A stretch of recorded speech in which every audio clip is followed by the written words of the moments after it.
You can see her. It's great to be here. You get the cruise. This Kojejaogun. We are calling for international attention concerning this place. We are making here bigger. Soon, people are coming here all over the world. You can see. Àwọn òye náà lọ ń wẹ̀ náà lọ bọ́ kí wọ́n lè yẹ kí n tún lọ jù sí. Ṣé wọ́n ti tọ́pù wẹ̀. wọ́n bẹ́ pọ̀ lẹ́nu. Ṣé pọ̀ yẹn tún gbá mẹ́ẹ̀ ni?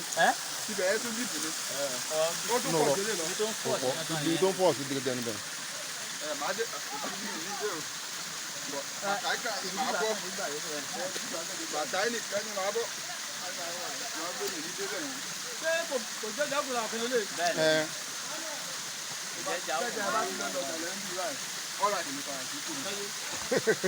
Tí mo bá ti aṣọ fún yẹn tí èèyàn mọ̀ kókò lè kọ́ra. Hello, follow this way.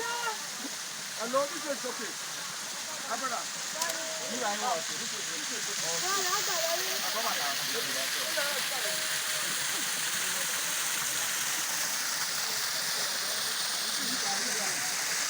This is Kojejaogun in Idoba, Araromi land.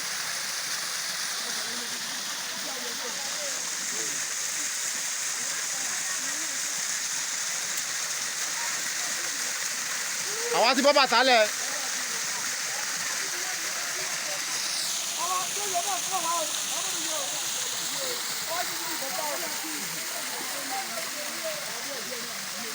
Ṣé wọn náà lọ sàlẹ̀ ni? Bàtà lọ o.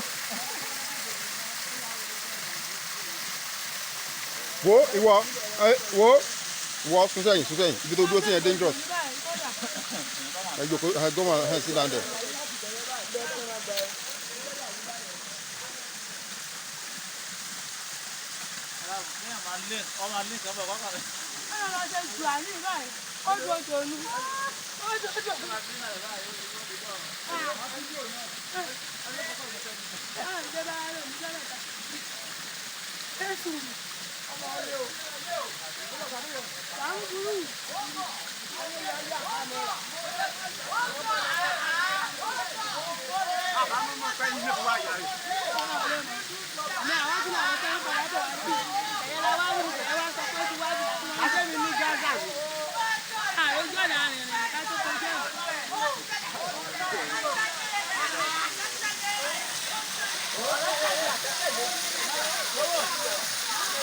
àmọ́ à ń ṣe nǹkan lọ́wọ́.